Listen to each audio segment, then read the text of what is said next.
Monsieur le Président du Forum, Mesdames et Messieurs les Présidents d'associations, Mesdames et Messieurs, bonjour. Si je regrette de ne pouvoir être avec vous physiquement, je suis heureuse néanmoins d'ouvrir virtuellement cette Journée internationale des migrants organisée par le Forum des organisations de solidarité internationale issues des migrations. Je suis d'autant plus heureuse que je connais l'engagement du Forum pour les associations qui œuvrent en faveur des migrants dans notre pays.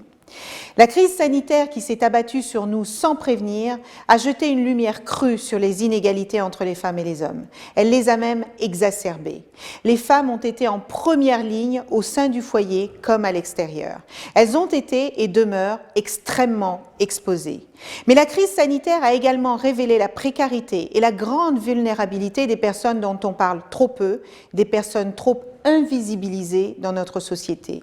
Je veux parler des personnes migrantes. Il y a toujours une part de tragédie dans l'exil.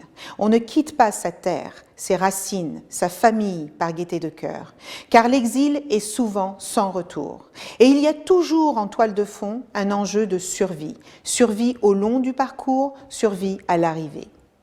Les personnes migrantes et encore plus particulièrement les femmes migrantes se retrouvent dès lors souvent reléguées au bas de l'échelle de la précarité et en dehors des radars de notre société. Face à cette situation, nous n'avons pas le droit de détourner le regard ni de faire preuve de cécité. Les personnes migrantes ont été particulièrement impactées par la crise et ce pour de multiples raisons.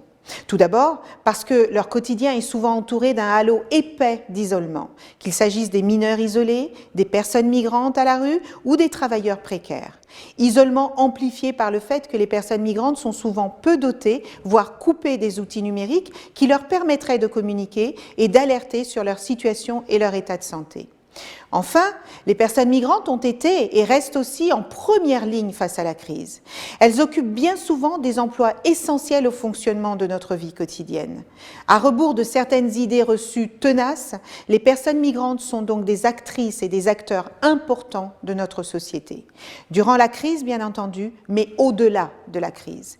À cette réalité conjuguant bien souvent isolement et précarité, se rajoute aussi une augmentation des violences sexistes et sexuelles dont les femmes migrantes, généralement seules et parfois avec enfants, sont les victimes. Face à ce dénuement, le gouvernement a agi. Pour lutter contre la propagation de la pandémie, la délégation interministérielle pour l'accueil et l'intégration des réfugiés a traduit en 5 langues l'ensemble des consignes sanitaires et les a diffusées sur la plateforme réfugiés.info destinée aux réfugiés et à leurs aidants. Pour rompre l'isolement, nous avons également lancé une stratégie de lutte contre la fracture numérique afin de mieux équiper les réfugiés en matériel et en connexion. Nous avons partagé les lignes téléphoniques de soutien psychologique spécifiquement dédiées aux personnes migrantes via réfugiés.info et nous avons également soutenu des associations telles que Singa qui visent à tisser des liens de solidarité entre les Français et les réfugiés présents sur notre sol. Enfin, je tiens à rappeler résolument que toutes les femmes et les filles migrantes victimes de violences sexistes et sexuelles peuvent utiliser les dispositifs d'alerte et de secours que nous avons mis en place et que nous avons renforcés à la faveur du confinement. Pour conclure, permettez-moi de rappeler quelques chiffres. À travers le plan d'investissement dans les compétences, ce seront plus de 60 000 réfugiés qui bénéficieront d'un parcours d'intégration professionnelle jusqu'en 2022. C'est notre objectif et nous sommes déterminés à le tenir. Par ailleurs, le programme HOPE pour hébergement, orientation et parcours vers l'emploi permet d'accompagner plus de 1500 personnes migrantes à chaque année. L'insertion par l'emploi est la clé vers l'émancipation.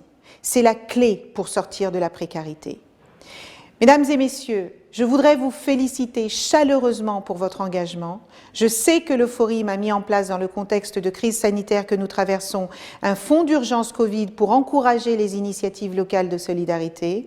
Et je vous félicite également pour la cartographie des initiatives portées par les diasporas que vous avez mises en place et qui témoignent de la mobilisation et du foisonnement d'idées qui peut jaillir pour venir en aide à celles et ceux qui sont les plus vulnérables. La solidarité est plus que jamais nécessaire par les temps troublés que nous traversons. Je vous félicite à nouveau pour les actions que vous menez et je vous souhaite une bonne journée de travail.